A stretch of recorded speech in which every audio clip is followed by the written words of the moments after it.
Well, Amy Rose, you brought in quite an array of vegetables here, and I'm very familiar with what they are, but I'm not familiar with all the different cultivars, such as that beautiful corn in front of you. Can you tell us a little bit about that? So this is Glass Gem. It rose to fame in major media, I would say probably about 10 years ago. This came from Carl Barnes before he passed away in 2016, and I've been working with it for about the last 10 years. To try to consistently get about 5 years per stalk of corn. And so what you do is as you harvest, you kind of save the seeds from the 5 years, corn stalks? So we let them, we sort them into different categories of how good the quality of the seed is, how uniform the seeds are, the number of cobs on the stalks, and then we let them dry completely on the stalk. So this will be brown, not green like the grocery store corn that you're used to. Yes. And that's what we save. Interesting. But you've got some beautiful, what I call blush corn here, this kind of with a red pink tint to it.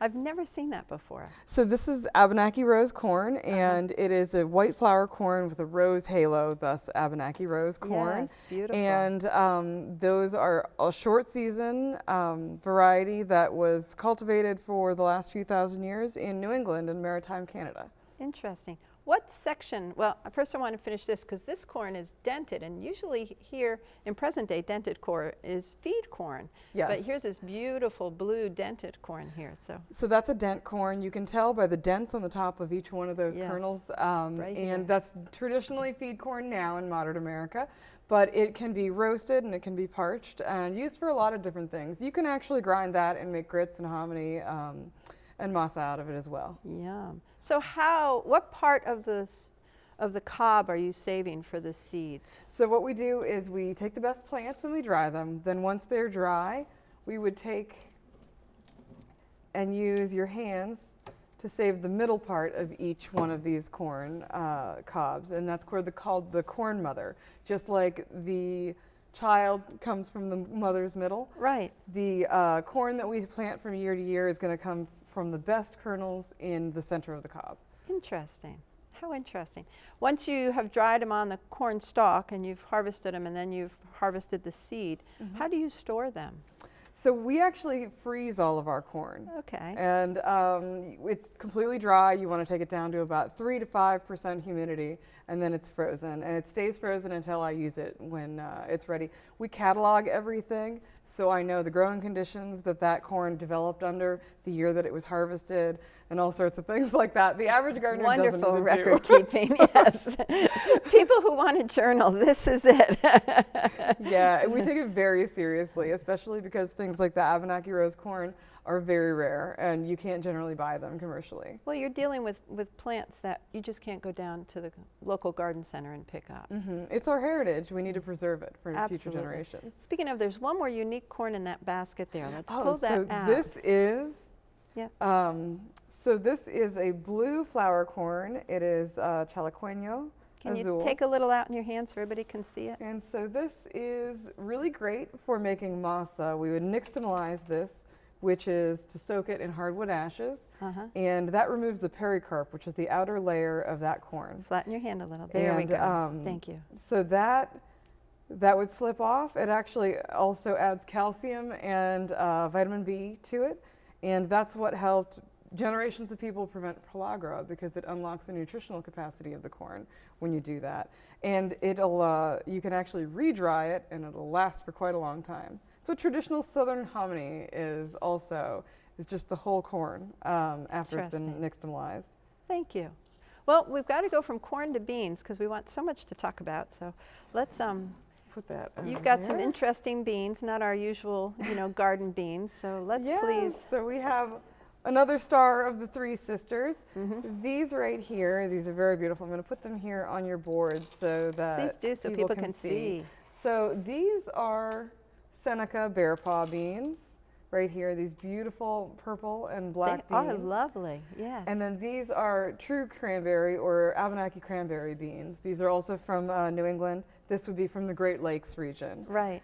And then we've got Potawatomi beans, which are, I don't know, there's something about those colors, that calico color on those lima beans that is just breathtaking to me.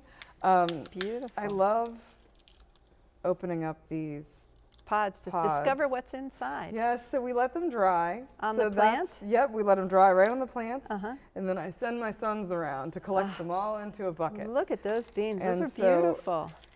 There's something so magical about just finding out what's inside and how Exactly. beautiful. See, these ones aren't as pretty as these ones right here. Oh, but those are pretty enough Yeah, for a but picture. they're pretty neat. So we wouldn't save these ones. These would be eating beans. Yes. These would be saved for next year. And what we really try to strive for is the best quality, the first producing, the most uniform habit and form of every season.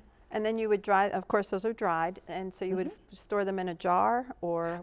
So generally I put these in a jar and then they also go into into the freezer as well. So we wonderful. have a lot of freezer space in I my bet house. you do.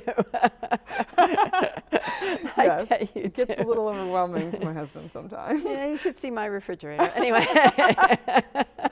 But I love them, they're beautiful. And we actually redistribute a lot of these seeds. The seeds are saved to be given freely to anybody that wants to grow. We send them to the Tuscarora Reservation in Lewistown, New York, and all the way down to Puerto Rico and out to Oakland, California. They go everywhere. To other reservations, yes. Speaking of, I know we only have a minute or two, but the yellow, you know, we have all those squashes over there, and one of them is a pumpkin that people don't realize which one it's going to be. But could you show us about how to harvest the squash seeds? Yes. And the so- pumpkin seeds, yes. Okay, so this is a Penobscot pumpkin. Yeah, put it over the board, thank And you, yes.